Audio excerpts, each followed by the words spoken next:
ঘূর্ণিঝড় রিমালের প্রভাবে টানা বৃষ্টিতে পানিবন্দী নারায়ণগঞ্জের ডিএনডি বাঁধ এলাকার ২০ লাখ মানুষ।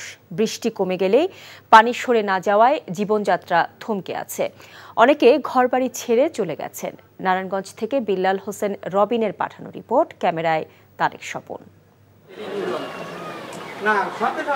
নারায়ণগঞ্জের ডিএনডি বাঁধের ফতুল্লা, লালপুর, পাগলা, নন্দলালপুর, নয়ামাটি সহ বেশ কিছু এলাকার চিত্র এমন।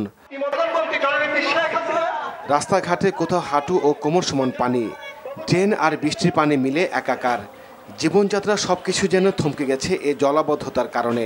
5 দিন ধরে জলাবদ্ধতায় ব্যবসা প্রতিষ্ঠান, কলকারখানা, বাড়িঘর, শিক্ষা প্রতিষ্ঠান, মসজিদ, মাদ্রাসা ডুবে রয়েছে। নেই বিশুদ্ধ পানীয়।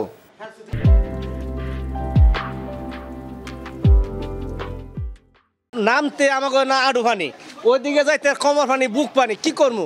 বাসার মধ্যে আড়ু পানি। মাদ্রাসা যেতে পারি না পানির জন্য, কোথাও বের হতে পারি না পানির জন্য। মসজিদ ডুবে গেছে, মসজিদে নামাজ পড়তে পারি না। যদি কেউ ইনকেস মারা যায় তাকে মাটি দেওয়া সম্ভব হয়ে যাবে। পাকের ঘর সব জায়গায় ডুবে গেছে, আমাদের ঘরে অনেক পানি। এর জন্য আমরা মাল সাবান অনেক ক্ষয়ক্ষতি হয়েছে, সবকিছু নষ্ট হয়ে গেছে। এই জায়গায় অনেক বাড়াইতে হয়, 100 বাড়াইটের মধ্যে মনে করেন 10% বাড়াইতে আছে, 90% বাড়াইতে চলে গেছে। জলাবদ্ধ এলাকা পরিদর্শন শেষে দ্রুত পানি নিষ্কাশনের আশ্বাস দেন স্থানীয় সংসদ সদস্য। আমরা একটা ট্রান্সফর্মার যেটা লাগবে সেটা আমি আমার নিজের ব্যক্তিগত পকেটে পয়সা দিয়ে কিনে দিচ্ছি, কারণ এই ছোটো ব্যাপারে তাকে আমি বিরক্ত করব না। তবে 80-90 লক্ষ টাকা যে বিলটা আছে, আমরা জেলা প্রশাসকের সাথে কথা হয়েছে এবং আমি নিজে ডিও লেটার দিয়ে এটা মৌকুব করার জন্য চাবো, কিন্তু এর পরবর্তী যে বিলগুলি হবে সেগুলি আমরা দেওয়ার চেষ্টা করব এবং কীভাবে দিব সেটা আমরা ব্যবস্থা করব। তো আমি আশা করি এই ঘটনার পার্মানেন্ট সমাধান করতে এলজিডির হেল্প লাগবে। ঢাকা নারায়ণগঞ্জ ডেমরা এলাকা নিয়ে ডিএনডি প্রজেক্ট করা হয় 1965 সালে।